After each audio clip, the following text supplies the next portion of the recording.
Hello, everyone. What is going on? What's up?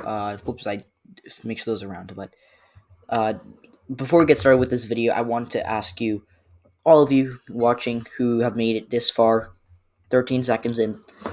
So I'm aiming to make my videos higher quality. Obviously, there's some stuff out of my control, like when I stutter or not, or just the content that I produce to a certain extent, obviously. But I'm trying to find a better editing software. Now, I do edit my videos, or actually my friend does that, credit to him. Check out his channel, it's linked in the description, GG Sir Henwolf, Fortnite. If you like Fortnite, check his channel out, subscribe. But he usually likes to edit he edits my videos, he cuts out the part where I stutter, that kind of thing. But to a certain extent, I do still need editing software that I can use for myself to put in better visuals, to, just to make the quality of my videos better. So if you have any, user friendly, doesn't have to be super fancy, super high tech, just a user friendly, editing software that I can use that is easy to use is what I'm going for. And please, thank you. Just put that in the description. Don't link it. Don't give me the link. Just say the name of it, and I'll look it up. So let's get started. And we're gonna have to go to the 2024 map for this because we're on 2020, which I know 2020 is not actually. I was gonna say 2020 is great when it's actually a sucky year, but all right. So let's get started, and we're gonna fill out. Can the Republicans win without Texas? So generic Republican. We're not gonna do candidates here. We're just gonna do generic Republican, generic Democrat. So all right, here we go. So we're just gonna fill the generic, safe, or likely solid states for each party. Now, New Mexico and Colorado aren't really safe for the Democrats, but they're pretty solid. They're not really going to be competitive. Same with Virginia. Although some of these states, like Virginia, will be safe by 2024. It'll be like a 15-point margin of victory for the Democrats. New York's still going to be safe despite losing electoral votes. So 212 safe electoral votes to 214 because Maine is not competitive. The Republicans, they're going to hold on to a lot of these states. Like Montana might be likely because it's trending blue, but same with Mississippi, same with South Carolina, but not really. And Ohio, I think Iowa is going to be like a 10-point Republican state by 2024. Ohio is going to be a little less than that, but they're still going to be pretty solid for the Republican Party. And they're also going to win Alaska. So 147 electoral votes for the Republicans, 214 for the Democrats. So now we're going to get into our contested states. Oh, New Hampshire should not be safe. That's not safe. So, all right. So we're going to start by giving the Democrats Texas. Now, I don't think that it's an assured flip in 2024. Obviously, it's going to be contested. It'll be probably a lean or tilt Republican state if I was hedging my bets 4 years early. But, still a long way to go. We'll see how it pans out. But Texas, for the sake of this video, trying to find a scenario where the Republicans can win without Texas, got to give the Democrats Texas. So, now, obviously, what you could do is just fill out the rest of these states as solid or as red and say, okay, bam, video done. But I want to make it a little more interesting than that because we're going to use demographic trends to see, how are the Democrats winning Texas? Well, the recipe for success there is having high turnout, especially the Latino vote, getting it back on track because Biden underperformed Clinton's numbers. He didn't lose the Latino vote, but he underperformed Clinton's numbers. Get it back on track and, just higher turnout and get a higher percentage of those voters back. So that's how they win Texas. They also kind of have to make the turnout in the rural areas, like up here, a lot lower, or just get a few of those voters to switch over. So now, if we're seeing high Latino turnout in Texas, chances are we're also going to see higher turnout for the Latino vote in Arizona and Nevada.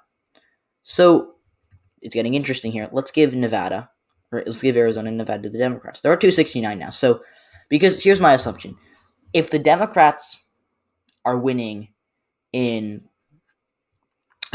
Texas, they're probably going to win in Nevada and Arizona. Texas doesn't correlate to Michigan, doesn't correlate to Pennsylvania, but does correlate to Arizona and Nevada to a certain extent. So, obviously, 269 isn't, very, it's pretty desirable. I mean, if I run for president, got 269 electoral votes, I'd be pretty happy, but, let's start by giving the Republicans each state they're most likely to win. Just rank it. So, starting with Florida, I think Florida's going to be a lean Republican state by 2024. It was trending blue for a while, but the Democrats kind of fudged it up. Especially in 2018, blue of year they couldn't win the statewide election. Obviously, Bill Nelson lost re-election in the Senate. Ron DeSantis, despite being counted out by a lot of people, he beat Andrew Gillum, which was a surprise to many, including myself. I thought Gillum was going to win that race. And then Trump, I said Trump was going to win Florida this year, but, there's certainly an argument to be made for Biden winning it, and I would not have been surprised if Biden won Florida. But Trump won Florida this year, and the Republicans flipped 2 House seats back in Florida. Donna Shalala's she lost to Maria Elvira Salazar, something like that. And then Debbie Marcosol Powell lost to Carlos Jimenez. So 2 seats that the Republicans flipped. They also just did very well in Florida. And I think this is mostly due to Biden's Latino problem, but it's not really a Democrat problem. It's more of a Biden problem. I mean, Hillary Clinton got murdered in the Rust Belt, but she was able to win the Latino vote by a pretty healthy margin. So, yeah, now Florida, I do think the Republicans can basically run everyone. They're probably going to be the favorite to win Florida. Well, California, not blue, or not red. So, yeah. Now, moving on to Wisconsin. This is the second most likely state to go red. And again, like I said, the Rust Belt does not correlate to the Sun Belt, but I do think that it's kind of it would be weird to see Texas blue but Wisconsin red. But anyway, Wisconsin, I do think that the Republicans are in a good position to win there in 2024. Obviously, it's still going to be a toss-up type state, but I do think the state's trending red overall. It's getting whiter, and the Republicans are getting better with the white vote. Obviously, the Democrats are getting better with the minority vote because of the polarized environment that we live in. But the white vote, I think, in Wisconsin, if the Republicans run the right candidate to get it out, they can win Wisconsin. Now, this doesn't really count for much, but Maine 2nd District, probably going to be pretty solid for the Republicans. Just give that to them for the sake of argument. A lot of this is for the sake of argument, trying to find a map where the Republicans win without Texas. Now, in Pennsylvania, this is the fourth most likely state that we haven't filled out. That is probably most likely to flip red. And I say Pennsylvania mostly because of the fact that the Republicans, Pennsylvania has quietly been kind of a white whale for the Republicans. And obviously they won there in 2016, which was great for Donald Trump. I mean, it got him over the finish line. But really, in 2012, Obama won the state by like 7%, which is a pretty good margin for a state that went to the other party 4 years later. In 2014, in a red wave year, the Democrats, there wasn't a Senate seat there, but they flipped the governor's mansion, which was interesting. I think that was one of the few bright spots of the night for them. In 2016, obviously, now they did lose the Senate race there, but that was Pat Toomey. He's pretty popular. He's retiring in 2022. Trump won the presidential race, but I saw that coming. I think Clinton did not make an effort to appeal to these coal miners and workers who had been part of the Obama coalition. In 2018, they were able to flip, I think, 2 House seats. They were also able to win the governor's mansion by like 17%. They won the Senate race there by like double digits. So they did very well in Pennsylvania in 2018. In 2020, they held on to their competitive House seats. I don't think that they lost a seat there. And Biden was able to win the state. He flipped it back to the Democrats' column. So Pennsylvania, I think, it's still going to get like maybe a tilt or toss-up leading blue state. But the Republicans can certainly win there. And I think that if they run the right candidate, they can win Pennsylvania. Now, it gets a little tougher here. And starting with North Carolina, that would be another state that would probably go red. In this scenario, just for the sake of argument, I'm not hedging any bets. It's very early. But North Carolina, I do think that the Republicans, Trump was able to win it in 2020 this year. It was by 2% less than he won it in 2016, but still, I think it's a tilting red state. Now, obviously, the Democrats can win there, and I think that there was certainly an argument to be made for a Biden victory there, but it's still, it's still a swing state, and I do think the Democrats, this is one of the states in the South that's trending blue. Like, Georgia and North Carolina are trending blue super fast. This is a safe red state 16 years ago. Now it's like a toss-up state. So, since it's a toss-up, the Republicans can absolutely win there, but, it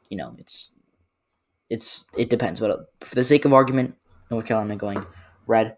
Now, moving on to the state of, what's next? Let's go to Georgia. I'm kind of debating between Georgia and Michigan. We're just going to fill both these out to not take an opinion on it. Georgia and Michigan will both, for the sake of argument, go red here. So, obviously, Georgia, Biden won it this year. that was a surprise to me. But it was by like 14,000 votes. The Republicans can certainly win here, kind of like how Trump won Michigan by 10,000 votes in 2016 and it flipped blue. So I do think that Georgia can go red in 2024. Certainly, the Democrats will probably be the favorites there. Again, not hedging any bets, but I'm just making educated guesses. But again, for the sake of argument, we'll give Georgia to the Republican Party. Same with Michigan, which is trending red. I mean, this is solid blue. Even just the day before 2016, everyone thought this was solid blue. But um, you know, but either way, just really, I don't think that Michigan is a a red state by any means. Now, I get Trump won in 2016.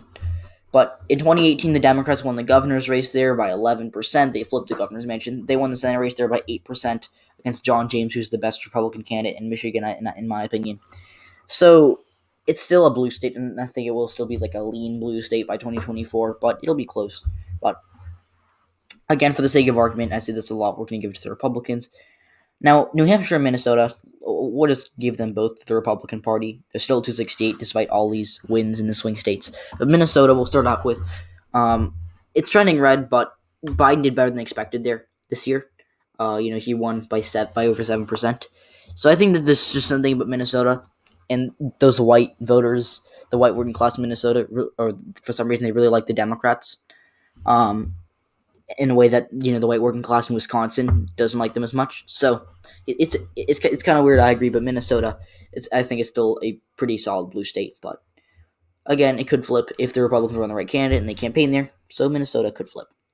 Now in New Hampshire, I thought this was going to be pretty competitive. It ended up being kind of a wash for the Republicans. I mean, they lost it by 7%. It wasn't a must win for them, but they would have liked to have had New Hampshire. They did win the governor's race there, which was good for them, but he's a moderate. Sununu is a moderate type Republican. But for the sake of argument, I say that's way too much, but we're going to give it to the Republican. Now, Nebraska's 2nd district is really tough for me because I think it's a blue district at this point. Biden won it by like 7 or 8%, if I'm not wrong, this year. But since the Republican Party did win it in the House election, we'll just say, for the sake of argument, that it goes red. Now, this is an electoral tie, so we got to give one of these states that's filled in as blue to the Republican Party. So you're going to say, which state is it? Which state is it? And this may come as a surprise, but we're going to give Nevada in this video to the Republican Party. And I know everyone was probably freaking out saying, dude, it's Arizona, it's Arizona, it's Arizona. But I think Arizona is more correlated to Texas because there are a lot of moderate. Oh wow, that was horrible. There are a lot of moderate voters in Arizona. In